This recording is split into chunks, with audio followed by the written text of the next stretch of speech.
Olá pessoal, sejam bem-vindos a mais uma aula de biologia. Aqui quem está falando é o professor Rafael.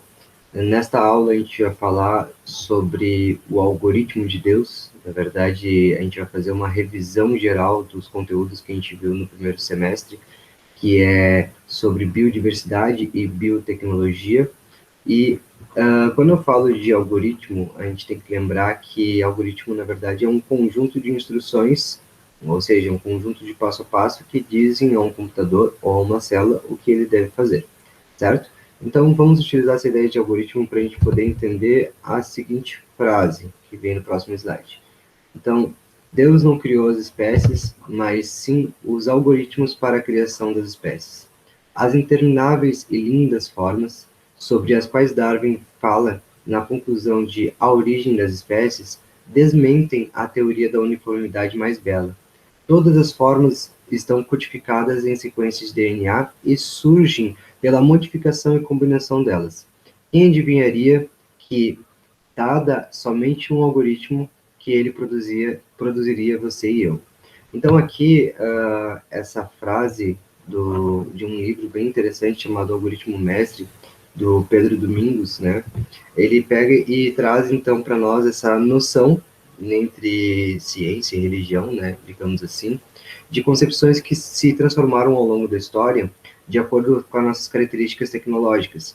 E a partir então de um conhecimento um pouco mais avançado sobre a computação, a gente pôde perceber que, na verdade, o dogma central da biologia, que está em torno ali do nosso DNA, RNA e proteína, ele é um algoritmo para a construção de corpos biológicos, e esse algoritmo ele segue determinadas regras, e essas regras nos permitem hoje criar novas tecnologias nas ciências biológicas que nos permitem então inferir a seguinte pergunta: podemos restaurar ou formatar o planeta com a biologia? E daí eu trago para vocês alguns termos e também uma notícia bem impactante, né? Então, entre os termos que eu trago a vocês, eu trago a desextinção, a amortalidade, a despoluição, a consciência e realidade virtual e armas biológicas. E nessa notícia aqui, nós temos o seguinte: planeta Terra entra no UTI e está próximo da fase terminal, apontam os cientistas. Daí aqui um trechinho da notícia do site Olhar Digital, que foi atualizado agora, dia 5 de agosto de 2021. Cientistas analisaram os sinais vitais da Terra e chegaram a uma triste conclusão. O planeta caminha para uma fase terminal e já está na UTI. De 31 métricas que avaliam a saúde ecológica criadas por pesquisadores de inúmeras universidades ao redor do mundo, em 18 delas os resultados são insatisfatórios. O relatório com dado alarmante foi publicado na revista Bioscience e reúne uma atualização de 14 mil especialistas que atestaram as informações. Então, quando a gente está falando aqui de desextinção, quer dizer que nós já temos tecnologia para pegar e fazer ressurreição de espécies extintas. Como é que isso acontece? A gente pega um material de DNA de uma espécie mais extinta, de algum fóssil, né, que a gente tenha registrado, e insere ele num núcleo de uma espécie biologicamente similar. A mortalidade, ela condiz, então, com as expectativas mais recentes que nós temos de criar um antídoto universal para todas as doenças, inclusive a velhice. A despoluição são tecnologias, especialmente utilizando bactérias que consomem dióxido de carbono ou até mesmo plástico para despoluir a nossa atmosfera e os nossos oceanos. E a consciência virtual seria um mapeamento, ou melhor dizendo, transformar as memórias, sensações, emoções, etc., de uma pessoa, converter tudo isso para uma linguagem informacional, né, uma linguagem virtual, e condicionar isso dentro de um robô com inteligência artificial. E uma realidade virtual seria você conseguir adentrar, né, totalmente este mundo virtual que te cerca. Por exemplo, aqueles óculos 3D de videogame, e também aqueles controles remoto que a gente consegue pegar, controle remoto de videogame que é tipo do Nintendo novo aí que saiu, que a gente consegue pegar e jogar como se estivesse lá dentro, né? E depois, por fim, aqui nós temos as armas biológicas, que levanta aí várias teorias conspiratórias de que nós estamos vivenciando uma terceira guerra mundial a estilo de armas biológicas, ao invés de armas atômicas ou armas de pólvora, né? Como foi nas antigas grandes guerras.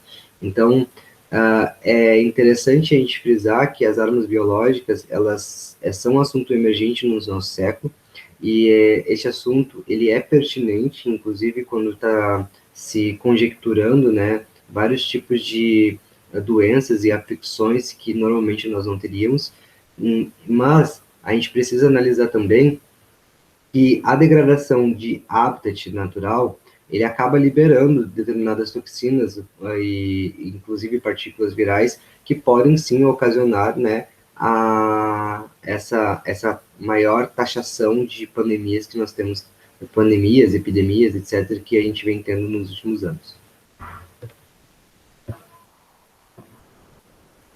Então, os conteúdos abordados nessa aula serão sobre biodiversidade, sistemática e filogenia, biotecnologia e sustentabilidade.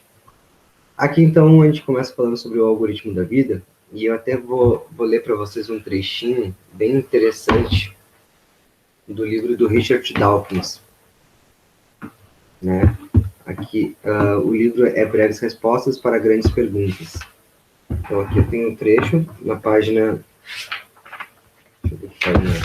na página 91 a 93, que diz o seguinte: sabemos por experiência que as coisas ficam mais desordenadas e caóticas com o tempo.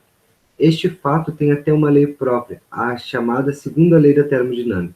Ela diz que a quantidade total de desordem, ou entropia, no universo sempre aumenta com o tempo. Entretanto, a lei se refere apenas à quantidade total de desordem. A ordem em um corpo isolado pode aumentar, contanto que a quantidade de desordem em suas imediações aumente em quantidade ainda maior. Isso é o que acontece com o ser vivo. Podemos definir vida como um sistema ordenado que consegue continuar existindo contra a tendência à desordem e se reproduzir. Ou seja, ele pode criar sistemas similares, mas independentes. Para isso, o sistema deve converter a energia que está numa forma ordenada, como comida, luz do sol, energia elétrica, em energia desordenada na forma de calor. Assim, o sistema consegue satisfazer a existência de aumentar a quantidade total de desordem ao mesmo tempo em que aumenta a ordem em si mesmo e no que produziu. Isso lembra uma casa que fica cada vez mais bagunçada toda vez que nasce um novo bebê. Um ser vivo como você e eu apresenta dois elementos em geral: um conjunto de instruções que diz ao sistema como continuar a existir e se reproduzir, e um mecanismo para transmitir as instruções. Em biologia, essas duas partes são chamadas de genes e metabolismo. Mas vale frisar que não é necessário haver algo biológico em relação a elas. Por exemplo, o vírus de computador é um programa que faz cópias de si mesmo na memória de um computador e depois se transfere para outros computadores. Deste modo, ele se encaixa na definição de sistema vivo que apresentei. Da mesma maneira que um vírus biológico, ele está mais para uma forma degenerada porque contém apenas instruções ou genes e não possui metabolismo próprio. Em vez disso, reprograma o metabolismo do computador hospedeiro ou da célula. Alguns questionam se vírus devem ser considerados seres vivos, porque são parasitários e não podem existir independentemente de seus hospedeiros. Neste caso, a maioria das formas de vida, nós inclusos, é parasitária na medida em que se alimenta e depende uma das outras. Acho que os vírus de computador deveriam ser considerados seres vivos. Talvez isso revele algo sobre a natureza humana. A única forma de vida que criamos até hoje é puramente destrutiva: criar a própria imagem e semelhança. Então, pessoal, aqui o autor, né, o Stephen Hawking, que é um físico teórico, né, infelizmente já falecido, ele traz para nós a ideia desse algoritmo da vida, que basicamente é o nosso gene e nosso metabolismo. O gene, então, ele seria um conjunto de instruções que dizem ao organismo como continuar a existir e se reproduzir, enquanto o metabolismo seria um mecanismo para transmitir essas informações. É interessante a gente fazer essa analogia entre os vírus de computador e os vírus biológicos, especialmente quando a gente já tenha esse conhecimento entre os sistemas autopoéticos e alopoéticos, em que um sistema autopoético é aquele capaz de se autoproduzir e, né, que está atrelado à epistemologia de Maturana e Varela, da autopoiese, que é as nossas células, e depois a alopoese, ou a parte, né, do sistema alopoético, são todos aqueles sistemas criados pelo ser humano e que eles não conseguem se autorreproduzir. Eles precisam de um auxílio do ser humano para conseguir fazer isso. Porém, um vírus de computador, ele é muito semelhante nesse mecanismo que um vírus biológico, porque no momento que um criador humano o fez, ele consegue evoluir de forma independente em outros computadores, porque ele vai pegando cada fragmento, cada pedacinho de informação de outros computadores e vai se tornando em variações, vai fazendo variantes de si mesmo. Então, é interessante essa analogia, mas aqui, por exemplo, na minha concepção ainda como cientista, os vírus, né, eles não são considerados seres vivos por causa daquela definição geral que nós temos que vida, ela é um sistema químico autossustentável, capaz de evolução darwiniana, certo? Bom, continuando aqui. Opa, passei demais. Então, aqui nós temos um outro tópico interessante a ser abordado, que é o transhumanismo e a nova agenda humana. Então, quando a gente começa a aproximar máquinas e células, seres vivos e robôs, né, a gente começa a ter uma noção ainda maior de como a tecnologia está imbricada em nossos dias atuais. E é interessante a gente fazer uma breve reflexão em relação a, principalmente, esse livro aqui, chamado Homo Deus, Uma Breve História do Amanhã, porque o transhumanismo, ele é já uma realidade do século XXI. E talvez, não nós, a minha geração, mas as próximas gerações já vão estar sentindo cada vez mais forte isso no cotidiano deles. Então, o transhumanismo nada mais é que um movimento filosófico e intelectual que visa transformar a condição humana com o uso de tecnologias emergentes, alcançando as máximas potencialidades em termos de evolução humana, deixando em segundo plano a evolução biológica, alcançando o patamar pós-humano. Eu vou dar uma lida para vocês, um trechinho aqui do livro do Homo Deus. Eu tenho aqui, ó, um livro do Homo Deus, que é bem logo no início do livro, tem aqui o capítulo chamado A Nova Agenda Humana. E é interessante a gente pegar e despertar um olhar em relação a isso. Então, no despertar do terceiro milênio, a humanidade acorda, distende os membros e esfrega os olhos. Restos de alguns pesadelos horríveis ainda atravessam sua mente. Havia algo como um arame farpado e nuvens enormes em forma de cogumelo. Ah, bem, foi apenas um sonho ruim.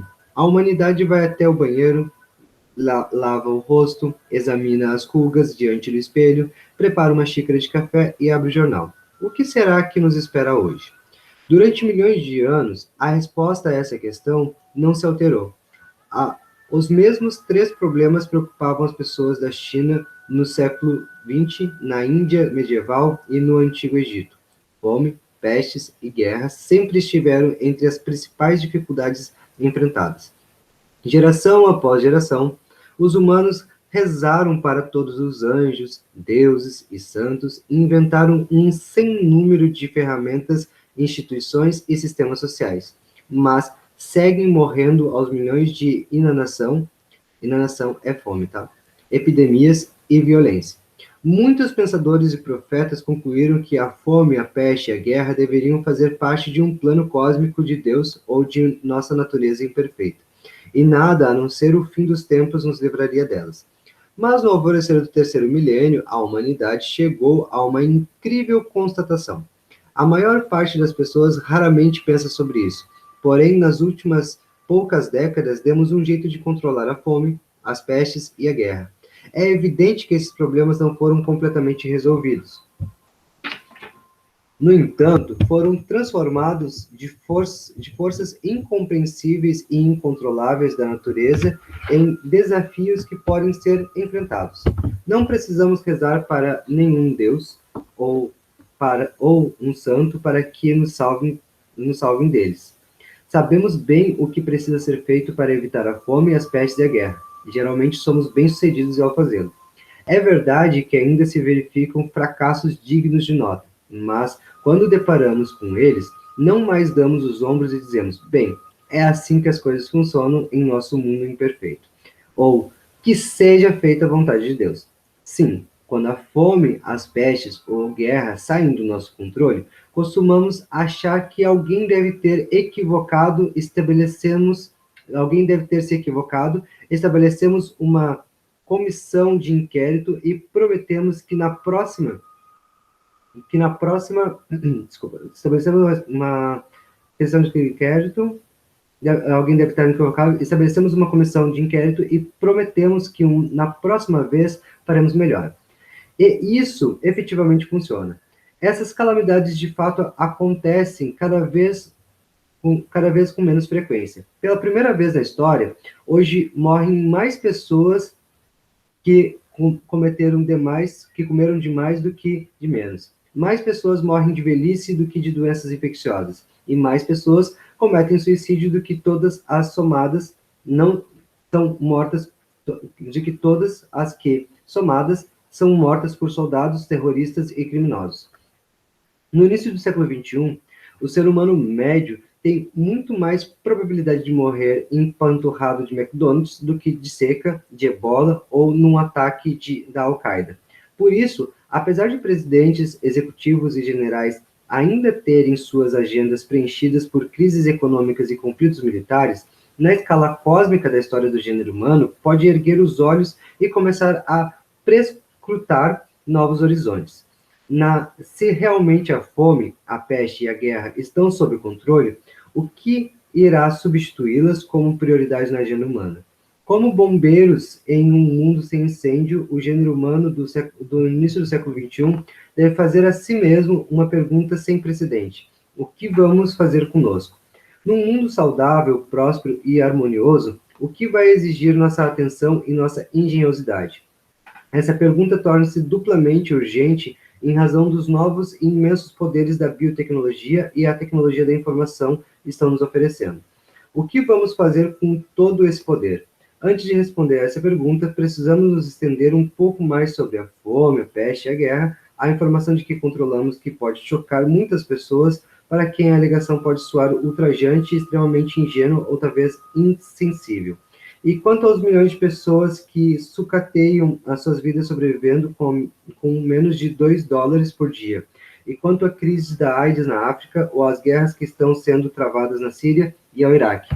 Para abordar esses temas preocupantes, examinaremos de perto um mundo no início do século XXI, antes de explorar a agenda humana para as próximas décadas.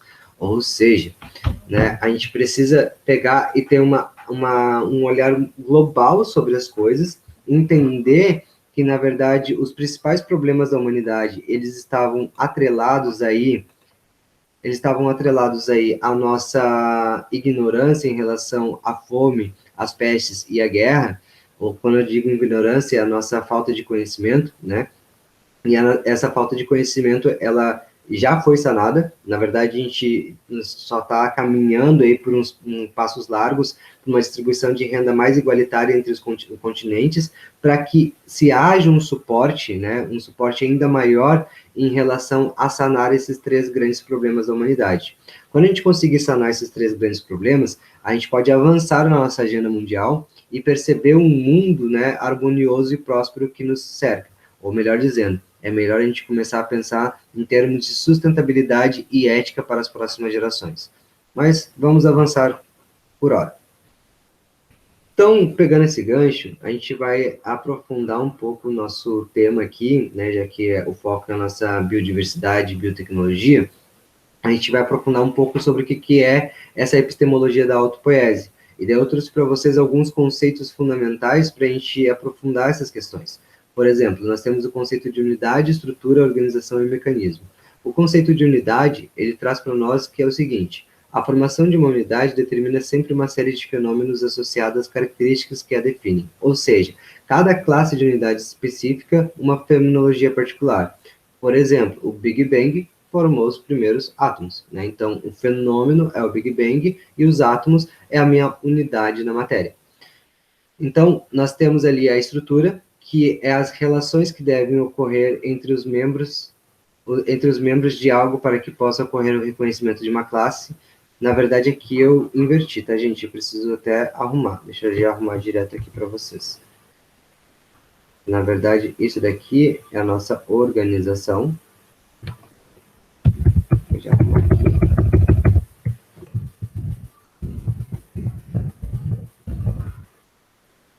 outra nossa estrutura.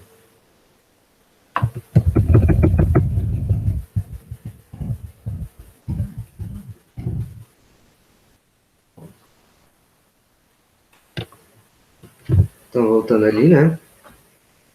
Nós temos que a organização é a relação, são as relações que devem ocorrer entre os membros de algo para que possa ocorrer o reconhecimento de uma classe.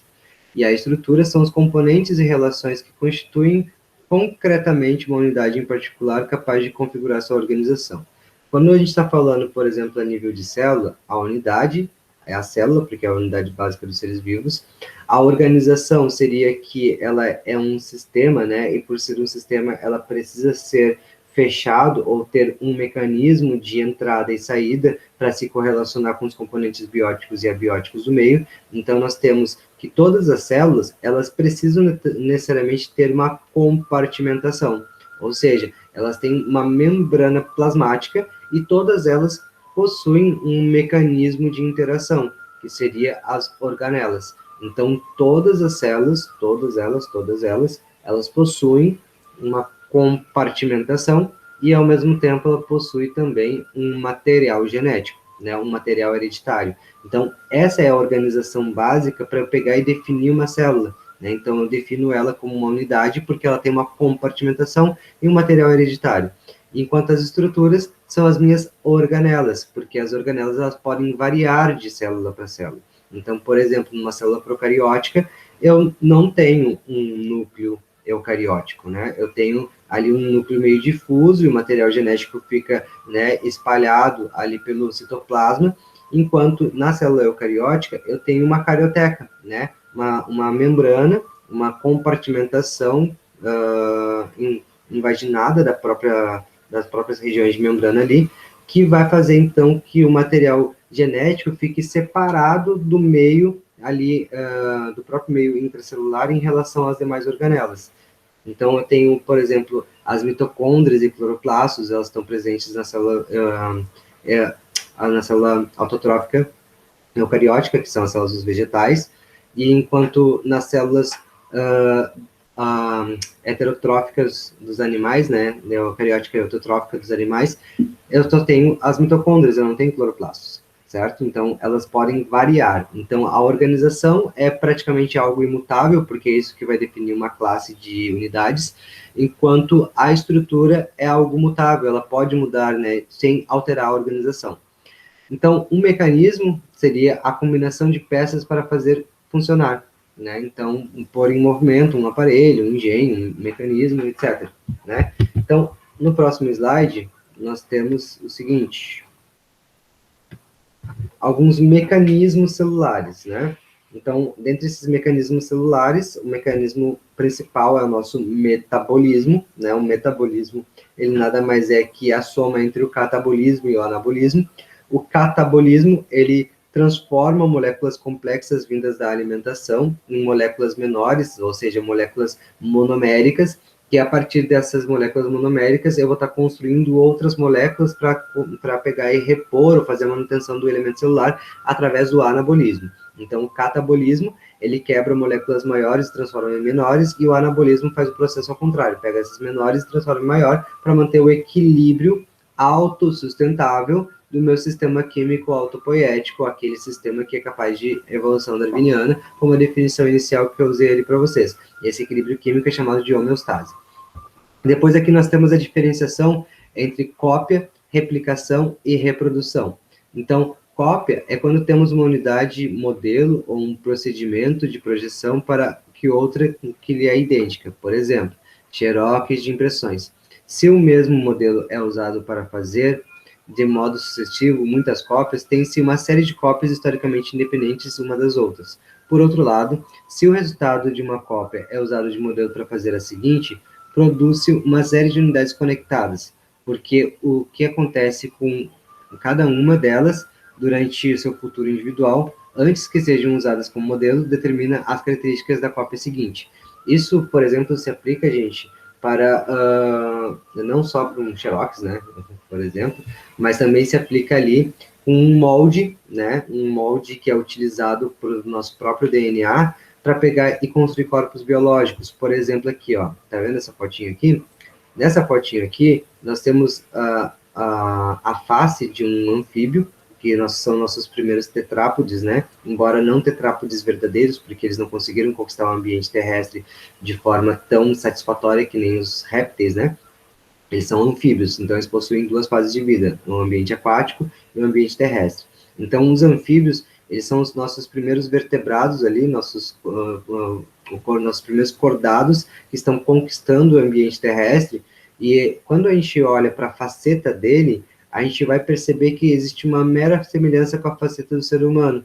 E essa semelhança, ela é resultante do processo de cópia utilizado pelo próprio mecanismo replicante do DNA. Então, o DNA, ele é uma molécula que ele é igual para todos os seres vivos, porém, o que muda de ser vivo para ser vivo, para a gente ter uma diversidade biológica tão grande como nós temos hoje, é que essas pecinhas do DNA, ou seja, esses nucleotídeos, bases nitrogenadas e etc., a quantidade deles e a forma com que eles estarão dispostos em cada organismo é diferente, certo? Então, a replicação, ela entra, então, é uma réplica, ou a produção é um mecanismo repetitivo capaz de gerar unidades da mesma classe. Na réplica, o mecanismo produtor gera produtos replicados independentes. Ou seja, né, eu tenho ali um sistema de cópia, ou seja, um molde de cópia. O meu molde seria ali, né, por exemplo, a impressão da faceta de um sapo e depois ali o ser humano, enquanto na réplica eu estou replicando tudo isso, só que cada um ele é independente. Por exemplo, a fábrica da Toyota. Eu posso pegar e ter o mesmo modelo de carro, eu posso ter o modelo e ano do carro, né, que você, só que o problema que acontecer com o meu carro não tem nada a ver com o problema que aconteceu no seu carro, porque o meu carro pode estragar e o seu carro pode não estragar. Então, são cópias, né, que utilizadas do mesmo molde, da mesma fábrica, porém com histórias diferentes, com experiências diferentes, certo? E depois nós temos a reprodução, que é quando uma unidade sofre fratura que resulta em duas unidades da mesma classe. Como, por exemplo, um giz quebrado sob pressão mecânica, formando dois pedaços, ou um cacho de uva que, quando desmantelado, pode formar dois. O giz ou cacho de uva tem esse tipo de estrutura e admite numerosos planos de fratura, porque os componentes que configuram suas respectivas organizações se repetem de forma distribuída em forma de sua extensão, como um caso, os cristais de cálcio para o giz e as uvas para o cacho. Então, a gente precisa analisar assim, tá, uma célula, ela possui também essas características universais? Mais ou menos. Na verdade, quando a gente está trabalhando com divisão celular, a gente tem que entender que a célula é um objeto meio complexo, e ela tem várias compartimentações, tem várias organelas e tal. Mas a gente tem estruturas como os centríolos, a cromatina, né, que elas auxiliam nesse processo de separação, ou seja, de citocinese, para poder quebrar ou rachar a célula e fraturar ela e transformar em duas ou mais. Então, isso vai ser um assunto que a gente vai trabalhar nesse segundo semestre quando a gente adentrar a citologia, certo? Não é um assunto para agora, mas só de forma introdutória e geral.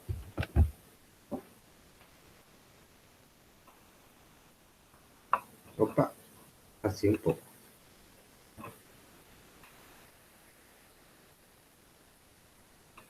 Então, aqui, como a gente está falando do mecanismo de cópia, né, é interessante a gente pegar e abordar que o ser humano, o Homo sapiens, né, ele não está sozinho, desculpa, ele está sozinho na face da Terra há relativamente pouco tempo, cerca de 12.000 a 13.000 anos, mas ele teve já outros irmãos, como o Homo neanderthalensis, nós temos o Homo devoniano, nós temos o Homo florensis, né, e mais espécies, né, fósseis de seres humanos, do gênero humano, estão sendo encontrados, né, e reconstruindo toda essa história dos nossos irmãos taxonômicos. Então, nós temos ali o Australopithecus, que foi encontrado na região que atravessa a Etiópia, o Quênia e a Tanzânia, que viveu cerca de 4 milhões de anos e era bípede e tinha postura ereta, né? Então, uma característica ou uma organização em comum entre todos os nossos hominídeos é que eles eram bípedes e tinham já uma postura meio que ereta.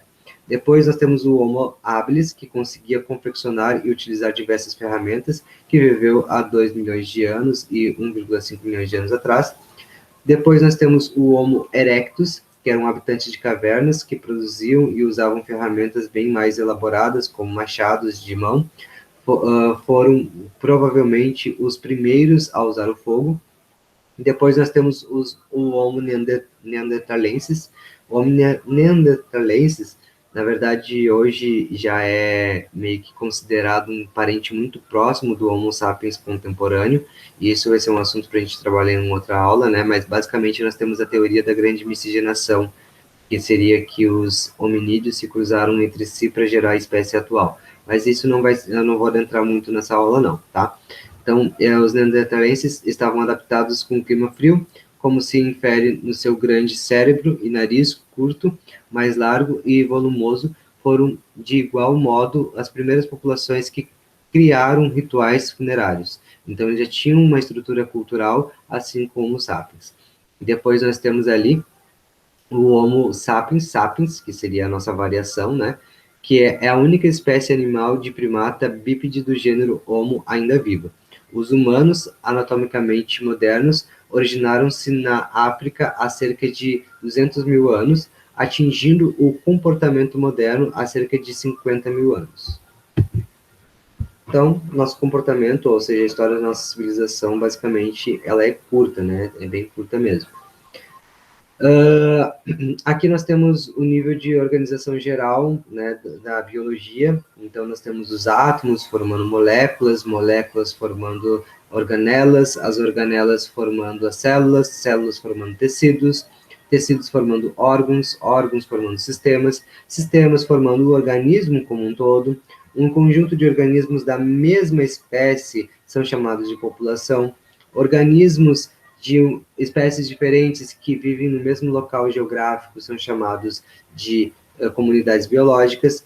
A interação dos mecanismos ecobióticos e alelobióticos em uma região geográfica, né, é chamada de ecossistema. Quando eu estou falando de relações ecobióticas, eu estou considerando os componentes abióticos e bióticos do meio. E alelobióticas, eu estou considerando as relações ecológicas, como as relações interespecíficas e intraespecíficas, como canibalismo, anibalismo, mutualismo e etc. Depois nós temos a biosfera como um todo, que é dividida basicamente em 3 ciclos, que é o talassociclo, o limnociclo e o epiciclo. O talassociclo, ele corresponde aos ecossistemas marinhos, o limnociclo aos ecossistemas dos ciclos e salobros, que seriam os de transição, né? Ou também esses ambientes de transição também podem ser chamados de ecótonos, e depois, por fim, nós temos ali o epiciclo, que são nossos biomas mundiais, né? E daí nós temos as florestas tropicais, os desertos, os chaparrais, as tundras, as taigas e etc.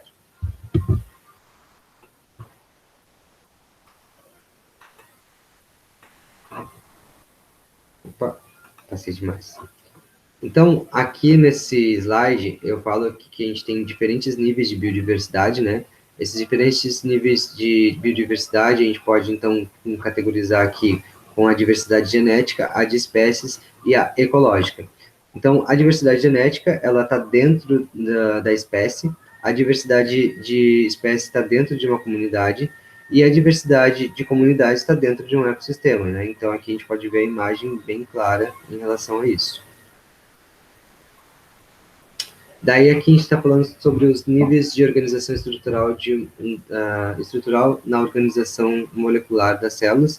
Então, nós temos o nível 1, que são as unidades monoméricas, o nível 2, que são as macromoléculas, o nível 3, que são os complexos supramoleculares, e depois o nível 4, que são aqui as nossas organelas.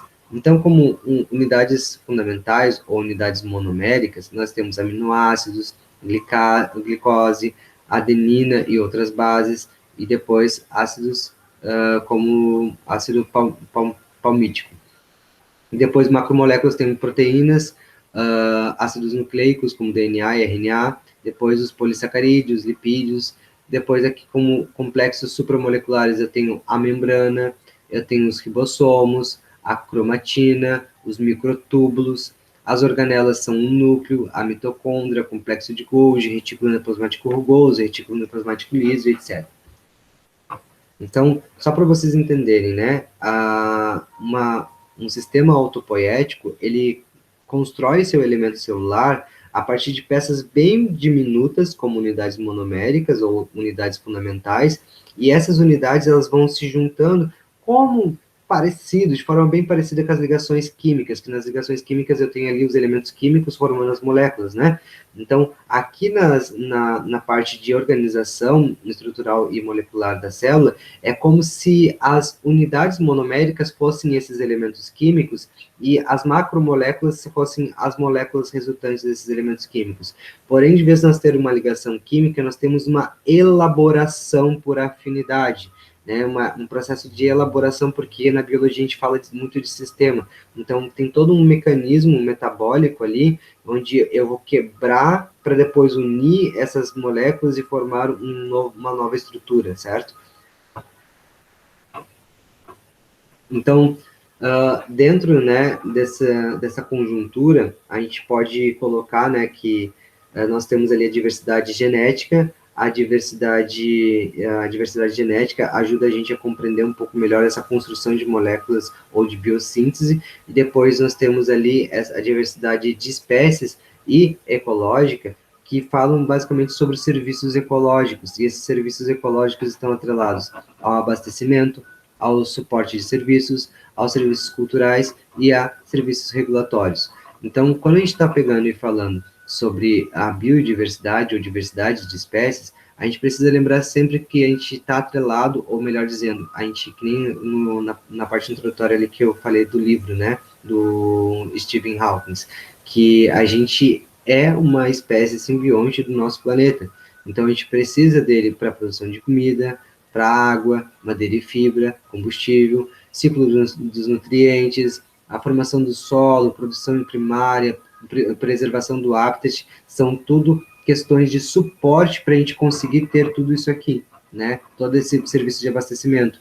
E quanto serviços de regulatórios, são de suporte para a nossa vida, como regulação do clima, regulação de inundações, purificação da água, justamente para a gente cultivar e ter isso daqui também, como serviço espiritual, serviços atrelados às culturas espirituais, estético, educacional, recreacional, porque, por exemplo, ninguém vai gostar de pegar e tomar banho de uma praia poluída, e nem vai fazer bem para a saúde, né? Então, serviço recreacional, principalmente aqui em Florianópolis, né?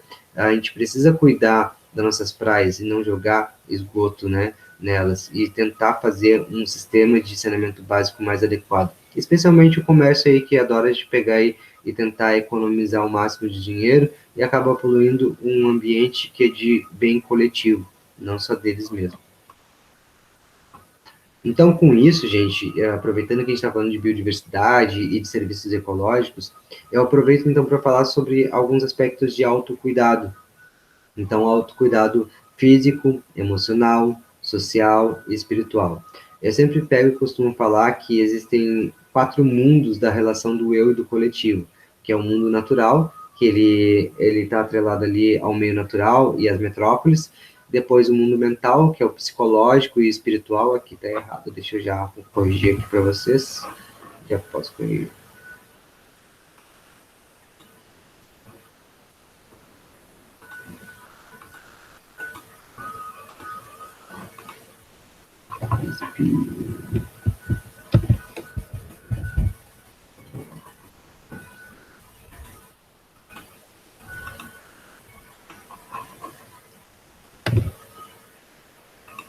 Então, aqui, voltando então, depois dessa pequena correção. Então, nós temos ali o mental, né, que é o psicológico e o espiritual, o virtual, que são as informações globalizadas da rede mundial de computadores, e depois o social, que é onde a gente cria laços afetivos, pratica a cidadania e debate e fiscaliza sobre política, né. Então, ali, para a gente ter um autocuidado físico, a gente precisa dormir, descansar, fazer atividade física, ter uma alimentação saudável. O cuidado emocional, a gente precisa do manejo do estresse, o auto-perdão, a autocompaixão, a coragem, a positividade. Sobre o autocuidado social, a gente precisa pedir ajuda, dar e receber, ser ouvido, fazer relações saudáveis, né, não aquelas relações tóxicas, e depois ali o espiritual é a meditação, conexão com a natureza, o silêncio, orações, estudo, etc. Então, isso tudo ele ajuda a cultivar uma melhoria na nossa qualidade de vida, né? E ao mesmo tempo ajuda a gente a refletir sobre o mundo que nos cerca e a biodiversidade que nos cerca e esses serviços ecológicos todos que estão atrelados desde lá da célula, pequena célula, até a grande mãe ali, o nosso planeta Terra, que seria a biodiversidade, a nossa biosfera, né? Em todos os seus complexos ciclos ali, que está lá seu ciclo, luminociclo, epiciclo, etc. E obviamente que a gente precisa cobrar dos nossos governantes para fazer alguma coisa para melhorar o nosso meio, né, gente? Não adianta nada a gente ter o conhecimento e não fazer nada para cobrar eles, né? Então, e não adianta nada só um tá fazendo. Então, tá certo, cada um tem que começar a fazer por si e tal, mas a gente precisa agir juntos, né? Dá pra gente articular algo aí, alguns folders, cartazes, ver nas nossas redes sociais, uma maneira de pegar e, né, pedir, cobrar por mais fiscalização ambiental, cobrar por mais cuidado, né, das entidades públicas em relação a que preservam a natureza, né, para a gente conseguir aí minimizar um pouco esses impactos que são causados aí principalmente das alterações climáticas. Bom, agora a gente vai falar um pouquinho mais sobre saúde, né, já que a gente já está falando sobre saúde, antes de entrar nos exercícios, e essas novas tecnologias de vacina, né, principalmente aí utilizada pela Coronavac, AstraZeneca e Pfizer. Então, nós temos 4 principais técnicas de imunização, né, que são as vacinas de vírus inativado, as vacinas de vetor viral, as vacinas genéticas e as vacinas proteicas subunitárias. Então, as vacinas de vírus inativado, elas contêm amostras do vírus morto, chamado de inativado, e é uma das formas mais comuns de imunização disponível. Enquanto as vacinas do vetor viral, né, elas são a proteína ativa de um vírus que é inserida em outro vírus, modificado em laboratório, que é incapaz de se replicar. O corpo produz uma resposta imunológica ao mecanismo de ataque do vírus. As vacinas genéticas inserem ácidos nucleicos de vírus no corpo, o que gera a produção voluntária de defesas do organismo. E as vacinas proteicas ou subunitárias são feitas de fragmentos do vírus ao invés de amostras complexas, ao invés de amostras completas. Então, proteínas isoladas criam um mecanismo de imunização. Então, ali, por exemplo, a Coronavac, ela é feita de vírus inativado, a AstraZeneca, ela é feita do adenovírus não replicante, então seria uma vacina de vetor viral, e depois eu tenho a vacina da Pfizer, que ela é feita com essas, com RNA mensageiro, que seria das vacinas genéticas, né, que a gente chama aí. Então, aqui nós temos o dogma central da biologia. O dogma central da biologia, ele basicamente nos diz, né, que eu tenho aqui um DNA, né, e esse DNA, ele é transcrito por um RNA, depois o nosso RNA mensageiro, ele faz o splicing, e o splicing, na verdade, ele retira, né, que nós temos aqui, deixa eu pegar aqui no próximo slide para vocês darem uma olhada. Ó, nós temos os exons e os introns dentro de um DNA, que são basicamente como a gente edita a informação para criar uma proteína. Então, os exons é o que é de interesse do RNA mensageiro, que vai enviar a mensagem, né, para criar uma determinada proteína, ou codificar uma determinada proteína, enquanto o intron, na verdade, é aquela informação que não é utilizada para criar aquela proteína, ele pode ser utilizado para criar um outro tipo de proteína, ou um outro tipo de estrutura, né, mas não a proteína em si. Deixa eu voltar ali no outro slide. Então, aqui nós temos o RNA mensageiro, que ele possui uma cadeia simples, linear, ele transforma a informação contida no DNA para o local de síntese de proteína, ou seja, nos ribossomos. Depois eu tenho o RNA de transferência, né, que são os tipos de RNA que a gente tem, que é uma cadeia simples dobrada em determinadas regiões, que ele transfere os aminoácidos para o local de síntese de proteína, lá nos ribossomos, né? Então tem a mesma função. Depois eu tenho o RNA ribossômico, que é uma cadeia simples dobrada, que ele faz parte da constituição dos ribossomos. Então todos os RNAs ele tem quase a mesma função, né? Então, aqui, os RNAs, eles vão estar levando ali para o citoplasma, depois transportando lá direto para o ribossomo, né? Essa cadeia, né, de informações contidas sobre a cadeia de aminoácidos, que é para produzir as proteínas. Ou seja, né, de forma geral aqui, vamos voltar. Então, DNA, né? Daí eu tenho a transcrição do DNA, onde o nosso RNA ele vai pegar e tirar só os exons, né? E vai encaminhar pelo RNA M, o RNA mensageiro, vai encaminhar só os exons do nosso DNA, ou seja, o código de interesse. E através desse código de interesse, eu vou levar lá para o ribossomo, onde já vai ter os materiais necessários, que são nossas unidades monoméricas, que essas unidades monoméricas vão ser ativadas de acordo com um código ou com um algoritmo, né, que foi enviado pelo RNA mensageiro. Então, esse algoritmo vai dizer assim, ribossomo, vai lá e pega essa e essa e essa e essa e essa peça, que seriam nossos aminoácidos, e constrói tal proteína. É basicamente isso que o nosso algoritmo vai fazer e vai dizer lá dentro do nosso ribossomo para construir a proteína. Certo? Então, vamos passar aqui. Bom, vamos deixar de falar um pouco, então, sobre essa parte mais dogmática da biologia e vamos começar a falar um pouco mais sobre nossos sistemas de classificação, lembrando que a biodiversidade ela é tão vasta que a gente precisa utilizar um sistema de referência, que é a nossa sistemática. A sistemática ela é um sistema de referência que ela visa organizar os organismos vivos, classificar eles por nome, por afinidade, seja morfológica, fisiológica, embriológica, ou até mesmo molecular, né? E a partir dessa afinidade, a gente conseguir mapear, colocar tudo isso no computador e acelerar esses processos de criação de antídotos, de descoberta de novas espécies, ou até mesmo processos aí de desextinção, né? Que a gente quer tanto aí atingir. Então, aqui nós temos uma linha histórica, lembrando que o conhecimento científico, ele é o conhecimento acumulado ao longo das gerações humanas, e ele é o tipo de conhecimento, né, que ele utiliza um método dedutivo hipotético para descobrir a verdade ou validar a verdade, e esse tipo de método, ele pega e admite todo aquele conhecimento acumulado antes da pesquisa, né, para a gente poder pegar e realizar uma nova formulação de opinião. Então, nós temos ali, em 1894, o Haeckel, que ele classificou os seres vivos em 3 reinos, basicamente, que é protista, plantar e animalia. Depois nós temos o Kilker, que em 1959 classificou em 5 reinos, que são os mais conhecidos por vocês, que é o Monera, protista, fungi, plantar e animalia.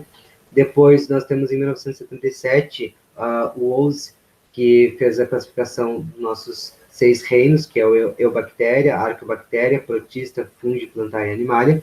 Depois o mesmo Owls ali, né, o Owls, em 1990, ele fez a classificação dos 3 domínios, que seria acima de reino, né?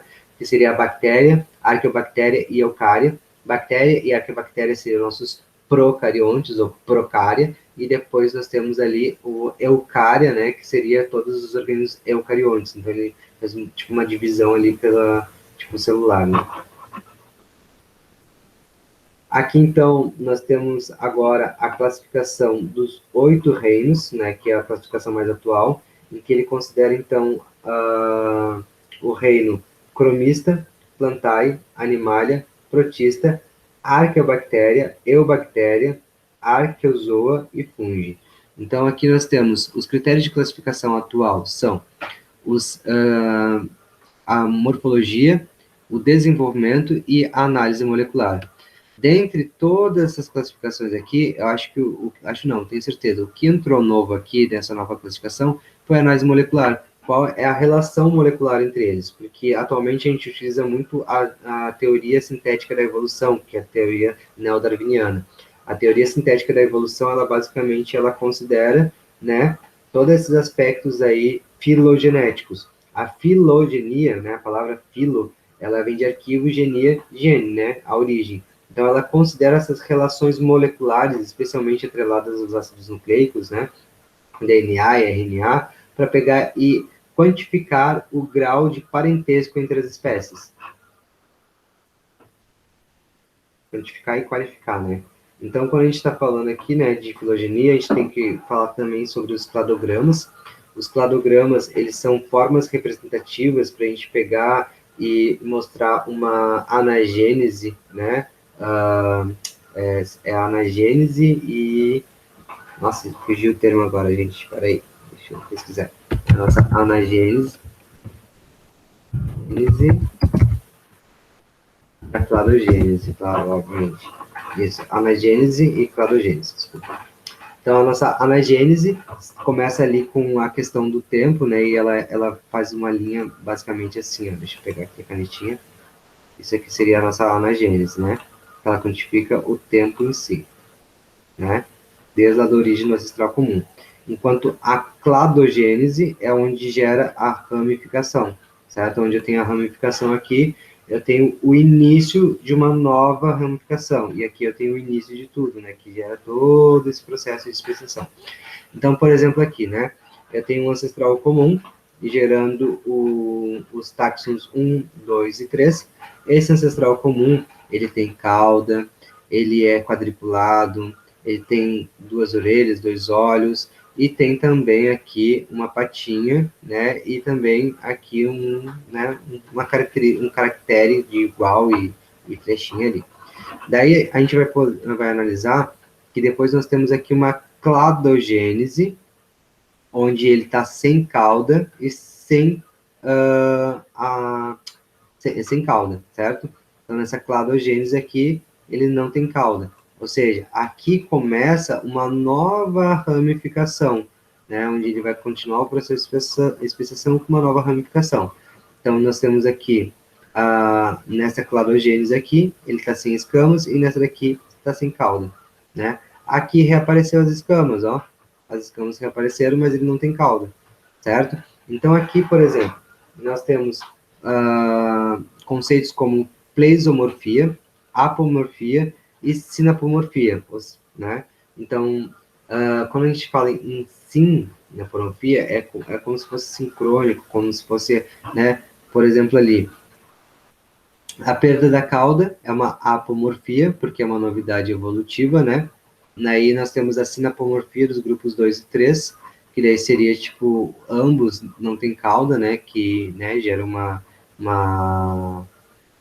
uma evolução, né, concomitante, ou uma coevolução ali, né, basicamente. Depois nós temos ali possuir escamas, é uma pleisomorfia, né, que ela pega e ela vem, tipo, com uma característica mais ancestral, digamos assim, né.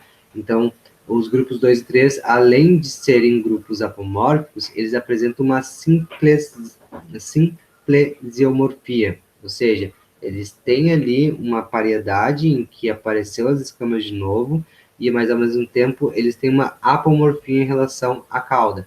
Então, esses termos de apomorfia e sinapomorfia, eles dizem respeito aos caracteres dos organismos, né? Então, por definição, nós temos que a sinapomorfia são caracteres homólogos, apomórficos, compartilhados por dois ou mais táxons.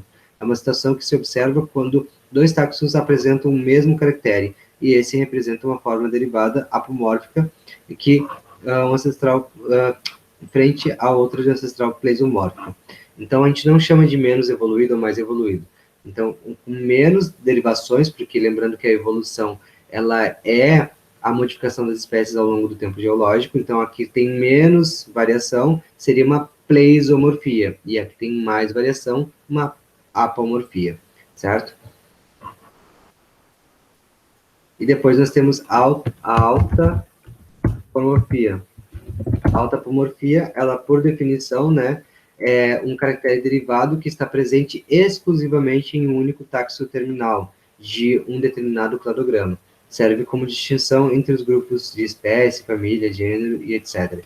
Então, quando eu tenho uma alta apomorfia, eu tenho aí uma geração de um caractere totalmente novo, que é quando eu vou conseguir, então, distinguir, né, uma espécie uma espécie de outra, né?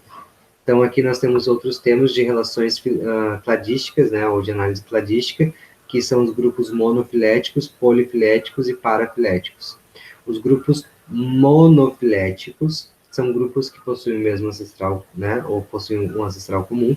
Os grupos polifiléticos quer dizer que nós temos ali grupos com mais de um ancestral comum, como é o caso do reino protista, o antigo reino protista, né, que todos eles ali, eles eram merofiléticos, né, ou polifiléticos, porque existiam vários ancestrais comuns. Eu sempre gosto de brincar com meus alunos, né, que tipo, o reino protista, ele é um reino em que tudo que era eucarioto e o biólogo não sabia exatamente o que era, jogava em protista.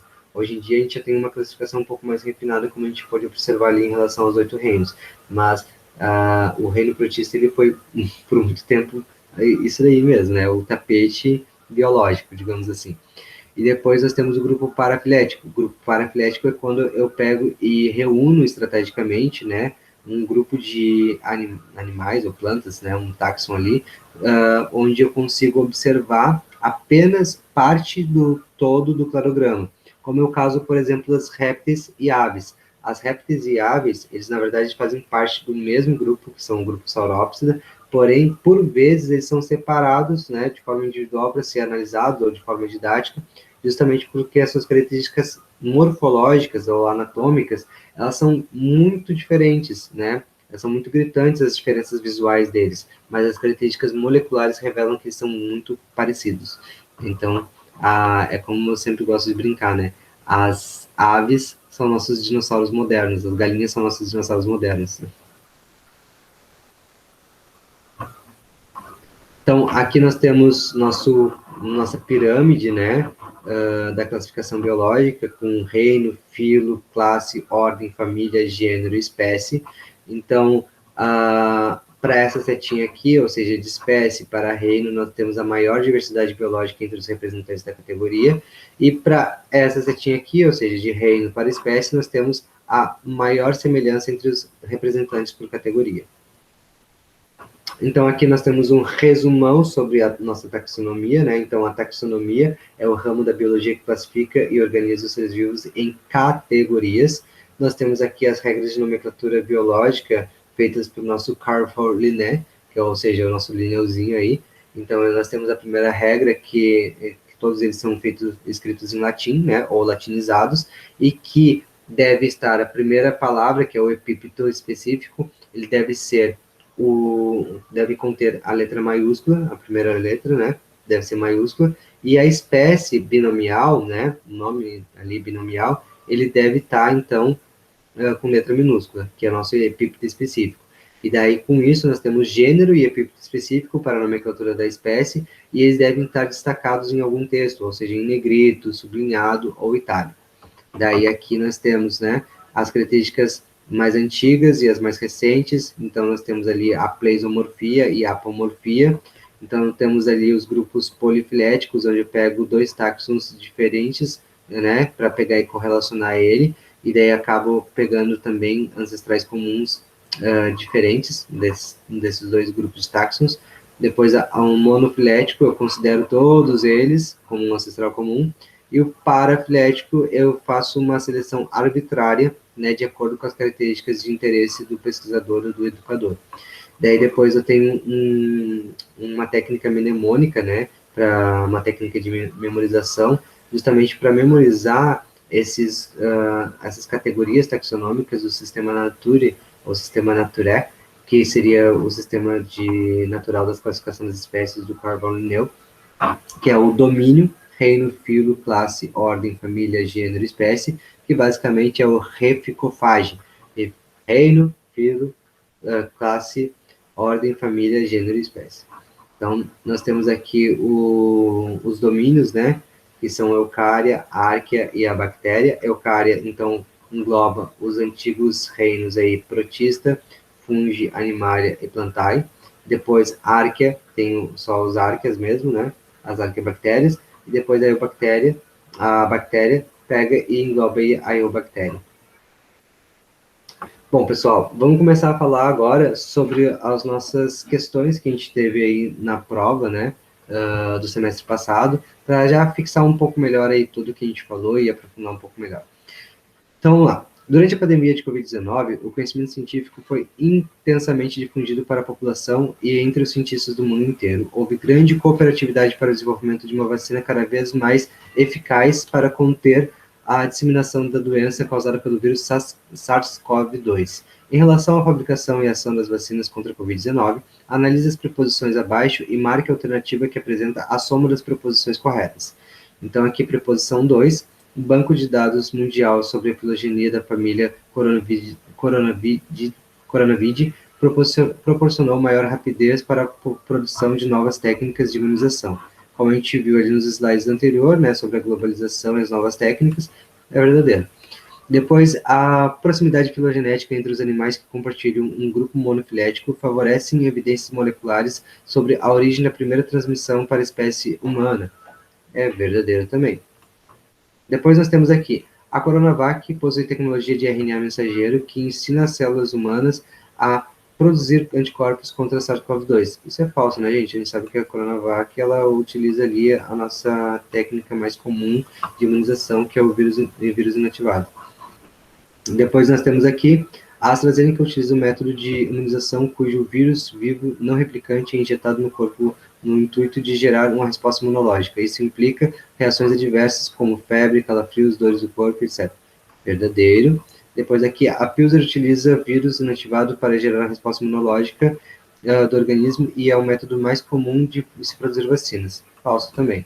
Então, na verdade, aqui, ó, o número 32 e o número, a proposição 8, elas estão trocadas, né? Elas estão trocadas, que na verdade, assim, a Coronavac é que utiliza esse método aqui, enquanto a Pfizer, ela utiliza esse aqui, certo? Então, somando tudo ali, para marcar as alternativas corretas, eu tenho 2, 4 e 16. 4 mais 16, 20, mais 2, 22, então a alternativa correta é a C. Vamos falar um pouquinho agora sobre antídotos na próxima questão, né? Então, nós temos ali, basicamente, vacinas, antibióticos e soros como um tratamento. O mecanismo imunológico das vacinas é a prevenção, dos antibióticos é o tratamento e dos soros é o tratamento. Então, quando a gente está ingerindo uma vacina, a gente está ingerindo antídotos instrutores para a geração de uma resposta imune. Quando a gente está ingerindo um antibiótico, são substâncias inibidoras ou destruidoras de antígenos procarióticos. E depois, quando a gente está falando de soros, a gente está ingerindo anticorpos de defesa para eliminação de toxinas. Então, a nossa pergunta é: a produção de antídotos contribuiu, na verdade, né, para o aumento da longevidade humana. Dentre eles, podemos citar os soros, vacinas e antibióticos. Com base na tabela abaixo, que estava no slide anterior, na verdade, né, eu só copiei e colei essas questões ali da nossa prova, né, e nos seus conhecimentos sobre microbiologia e imunologia, marque a alternativa incorreta. Então, isso daqui é um resgate do conteúdo do semestre passado, tá, gente? Que, inclusive, tem vídeo disponível aí no canal para vocês. Então, nós temos ali as alternativas, que é os mecanismos de ação, a resposta é incorreta, tá, gente? Incorreta. Os mecanismos de ação dos antibióticos são inibição da síntese proteica, alteração da parede celular bacteriana, alterações da membrana plasmática, inibição da síntese de RNA, bloqueio de replicação e reparo do DNA. Essa daqui está correta, né? Dentre as tecnologias abordadas pelas vacinas, podemos destacar o vetor inativo ou atenuado, vetor viral geneticamente modificado, subunidades e proteínas e ácidos nucleicos, verdadeiro também. Utiliza-se vacinas para a prevenção de doenças virais, antibióticos para tratar doenças infecciosas e os soros para inibir as ações de veneno de serpentes. Certa resposta. Alguns antibióticos, gente, dá para ser tratado, inclusive, né, algumas doenças virais. Alguns.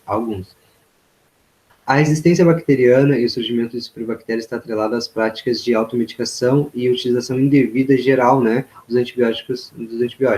Verdade. Né? Então, por quê? Porque as bactérias elas possuem uma taxa de mutação muito rápida, ou seja, a especiação de uma bactéria faz com que a gente consiga observar o processo de evolução em tempo real. E isso, né, também é um fator que auxilia para o desenvolvimento de novas doenças bacterianas, como as superbactérias aí, quando a gente está pegando e criando resistências para ela mesma, né? Então, quando a gente vacila, né, aí no remédio que a gente toma, a gente acaba gerando uma pequena brecha aí para a bactéria evoluir e, com isso, né, gerar descendentes mais fortes, mais resistentes contra os nossos antibióticos que nós já produzimos. Então, a nossa resposta incorreta é: soras, vacinas e antibióticos são os únicos fatores responsáveis pelo aumento da longevidade humana. Ela é incorreta porque, além dos antídotos, as práticas como higiene pessoal e saneamento básico e esterilização de materiais cirúrgicos contribuíram para o aumento da longevidade humana também. Próxima questão. Na charge, o autor refere-se de forma bem-humorada a uma preocupação da população e das autoridades de saúde em relação à contaminação de humanos pelo vírus da gripe H1N1, também conhecido como gripe suína. O autor sugere uma reflexão sobre as crenças acerca das formas de contaminação pelo vírus da gripe H1N1. Trata-se de um mito a concepção de que a influenza H1N1 é transmitida por... Então, aqui nós temos que as alternativas, né, pela injeção de carne contaminada, principalmente por suínos. Então, aqui nós temos aqui, né, a charge, mostrando ali que o cliente está pedindo uma costelinha de porco, né, e daí tem ali o garçom olhando para ele de forma bem assustada. Então, as outras alternativas nos trazem o seguinte: pelo contato direto entre os fluidos de indivíduos sadios e portadores do vírus, né? Então, não é essa a preocupação, né? Porque a charge não tem a ver com isso. Pelo contato de objetos compartilhados entre indivíduos sadios e contaminados, também não. Então, a gente precisa observar a charge e também o contexto geral. Então, a transmissão do vírus H1N1 ocorre de pessoa para pessoa, geralmente através de tosse, espirro ou contato com objetos e alimentos contaminados pela pessoa infectada.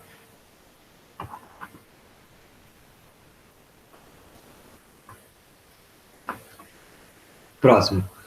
A tecnologia do DNA recombinante tem sido utilizada na produção animal, vegetal e microbiana para obtenção de substâncias usadas, por exemplo, no processamento de alimentos e na produção de medicamentos. As bactérias são organismos mais comumente utilizados nessa técnica, pois apresentam uma série de características propícias para essa tecnologia, como o cromossomo circular e a reprodução assexuada por bipartição. Então, essa característica, gente, faz com que a bactéria, ela, além de ser mais rápida essa taxa de reprodução dela, né, por ser um organismo procarioto e também não ter um núcleo, não ter uma série de organelas ali para sintetizar todo esse material, ela faz com que, como o cromossomo ele é circular, eu consigo editar ele com mais facilidade e inserir novos códigos genéticos ou novos códigos de programação aí, né, para fazer com que ele construa novas substâncias para o ser humano, né, como é o caso da síntese da glicose, né, da síntese da insulina para o tratamento de diabetes. A insulina é fabricada com essa biotecnologia aí, utilizando bactérias. Bom, próxima questão. A doença de Chagas afeta mais de 8 milhões de brasileiros, sendo comum em áreas rurais. É uma doença causada pelo protozoário Trypanosoma cruzi e transmitida pelos insetos conhecidos como barbeiro ou chupanças.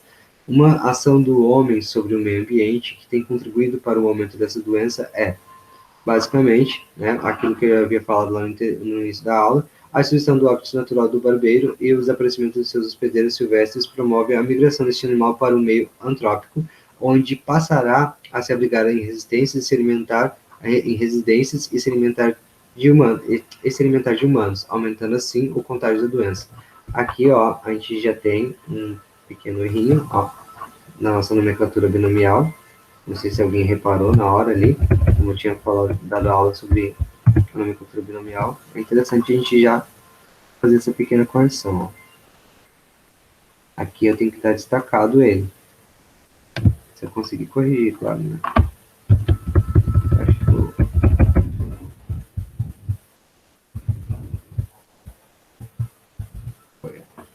Deixa eu corrigir isso aqui. Pronto.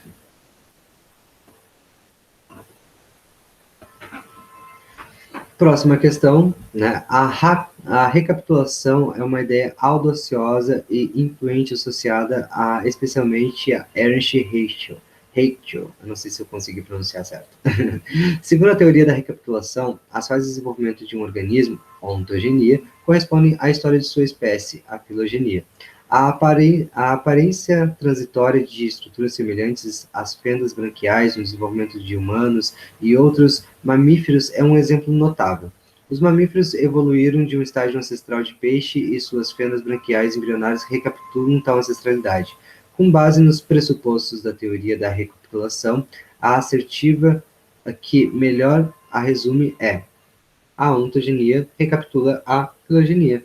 Ou seja, as fases de desenvolvimento de um organismo, que é a ontogenia, estão relacionadas à história evolutiva de sua espécie, ou a filogenia. Ou seja, a partir dos dados referentes à ontogenia, nós conseguimos associar o parentesco evolutivo da espécie. Tem aqui um livro comigo, ó, deixa eu pegar aqui. A Magia da Realidade, do Richard Dawkins, que foi o mesmo autor do Higiene Egoísta, né? Tem uma foto bem interessante, que é essa foto aqui, ó. E nessa foto ele fala basicamente sobre essa teoria da recapitulação, certo? Então essa foto aqui mostra desde ali do nosso... Deixa eu ver se eu tenho mais aqui. Ó, a gente começa a fazer uma recapitulação, que ele pega, ele faz uma analogia assim, de a gente pegar a foto dos nossos avós, depois bisavós, tataravós, etc. E a gente vai chegando até a parte ali do nosso primeiro primata, né? Os primeiros primatas. Daí a gente vai chegando ali para os primeiros marsupiais. Daí dos marsupiais a gente pega aquela transição entre mamífero e réptil. Depois a gente vai pegando aqui, gerando os répteis, até chegar aos primeiros tetrápodes, depois chegar ao código genético, e etc. Então, é bem interessante esse livro aqui também, se vocês, né, gostariam de ciência. Bom, antes de continuar, deixa eu tomar uma água rapidinho. Pronto. Então, próximo slide. Cromista é atualmente um dos 8 reinos dos seres vivos: bactéria, árquea, arqueozoa, protozoa, cromista, fungi, metafita e metazoa, englobando diversos grupos de algas como clorofila A e C, cloroplastos com 4 membranas, localizado no lumen do retículo endoplasmático rugoso e adquirido por endossimbiose secundária, protista fagocitário mais planta endosimbionte. O reino cromista foi proposto por Cavalier-Schmidt em 1998 e consiste na atualização da classificação dos 5 reinos do Richter, em 1966. Essa atualização taxonômica leva em consideração qual tipo de evidência evolutiva. Então, como a gente já tinha visto ali nos slides anteriores, leva em consideração a característica molecular. Próxima questão. A malária é uma doença causada por protozoários do gênero Plasmodium espécie. A rede de transmissão acontece quando o plasmódio entra em contato com o organismo humano através da picada do mosquito do gênero Anopheles, popularmente chamado de mosquito prego, que contém um protozoário em sua saliva. Acredita-se que a malária, somada à condição genética de pessoas portadoras da hemoglobina S, que seria aquela anemia falciforme, sabe? Tenham contribuído para a escravidão negreira nas plantações de cana-de-açúcar no Brasil e no mundo. Isso porque, então aqui nós temos, né, para eu ser um pouquinho mais rápido, né, que a resposta correta é a A, onde diz o seguinte: a etnia negra e miscigenada possui maior predisposição genética a desenvolver a anemia falciforme e o plasmodium ataca principalmente as hemácias, né? Então, como o plasmodium está adaptado a atacar hemácias sadias, e esses indivíduos, né, pelas suas características genéticas, sua diversidade genética ali, eles conseguiram desenvolver essa hemoglobina S, que é essa anemia falciforme. O plasmódio ele acaba, então, não adentrando neles, ou adentrando com mais dificuldade. Então, aqui diz o seguinte: pessoas acometidas por anemia falciforme possuem menor predisposição a desenvolver malária. Nesse sentido, essa característica genética gerava maior resistência aos povos africanos que trabalhavam nas lavouras e eram expostos ao mosquito vetor da doença. Ou seja, uma vantagem evolutiva fez com que esses povos, né, fossem alvos de uma escravidão ou de um trabalho, né, escravo desumano, né, dentro de plantações que seriam mais perigosas para o contágio de malária, né?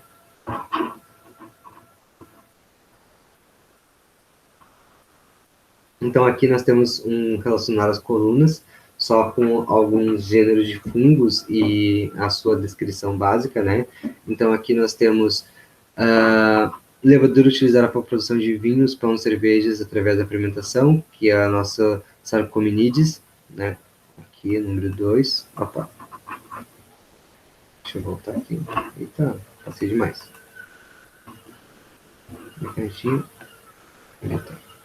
Então, aqui, levedura utilizada, número 2.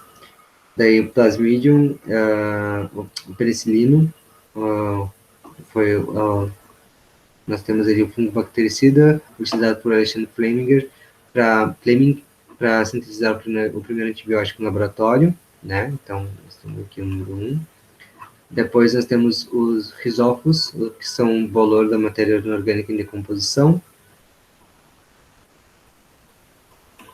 E depois, base de micetos, ou seja, cogumelo de chapéu, que inclui espécies de interesses gastronômicos e medicinais, mas algumas espécies, como aquela cujo efeito específico muscária, pode ocasionar graves alterações ao sistema nervoso e, em alguns casos, seu consumo pode levar a óbito. A Amanita muscaria, pessoal, é aquele cogumelo alucinógeno mesmo, né? Esse cogumelo alucinógeno aí, ele é tão perigoso a utilização em grande quantidade, justamente porque ele pode provocar sérias lesões no sistema nervoso e automaticamente, ou melhor dizendo, concomitantemente, ou, né, ele pode levar a óbito. Concomitantemente não, consequentemente, ele pode levar a óbito.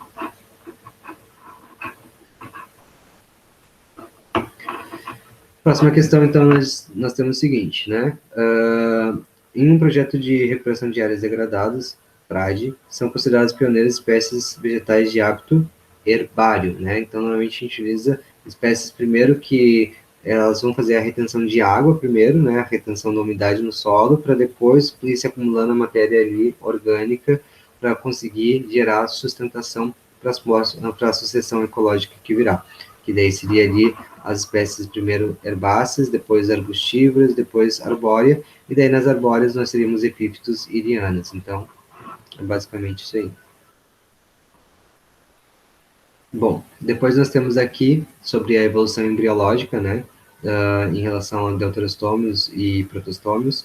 Na verdade, aqui está pedindo só para apontar qual é a alternativa, que ela nos fala que tem somente filos, né, metazoários deuterostomados. Então, a característica de protostômio e deuterostômio, né, quer dizer assim, quando nós temos desenvolvimento embrionário, a blástula, ela tem uma região onde ela vai dar origem, que é um mesênquima, né? Mesênquima, ele vai dar origem ou à boca ou ao ânus, para poder formar todo aquele trato ali digestório, né? Entre boca e ânus, para pegar digestório barra excretório, né? Para a gente pegar e se alimentar e eliminar o bolo alimentar, ou eliminar aí nossos excrementos, como é o resultado da alimentação, né? Da digestão. Então, basicamente, os protostômios, né, a região ali do blastóporo ou do mesênquima, ele dá origem à boca, né, e o deuterostômios, ele dá origem ao ânus. Então, basicamente essa é a grande diferença, uma pequena característica que difere ali, e os únicos filos que possuem isso é os equinodermos e concordados, que são os equinodermos, são animais invertebrados, que são as estrelas do mar, ouriços do mar, etc. E os cordados são todos os vertebrados, que incluem, inclusive, nós, seres humanos. Então, aqui, basicamente, diz o seguinte, os filos equinoderma, estrelas do mar e cordata são classificados como deuterostômios, ou seja, seu ânus foi originado a partir do blastóporo. Como resultado, a boca desses animais é formada posteriormente na região dorsal do embrião, em um lado oposto ao blastóporo. Os deuterostômios também partilham outras características, como segmentação radial, a clivagem do zigoto ocorre em paralela ou perpendicularmente ao eixo polar celular e indeterminada, ou seja, a diferenciação dos blastóperos em tecidos só ocorre nas fases posteriores. Outro aspecto em comum entre os animais que compõem este grupo é a formação do celoma enterocelico, ou seja, originando a partir de dobras do intestino. Ou seja, a gente tem aqui, né, quando a gente está falando de celoma, a gente está falando de cavidades para pegar e acomodar, né, os sistemas, os órgãos, etc., e também a formação dos tecidos como geral. Então, uma outra caracterização desses deuterostomos seria basicamente isso, tá?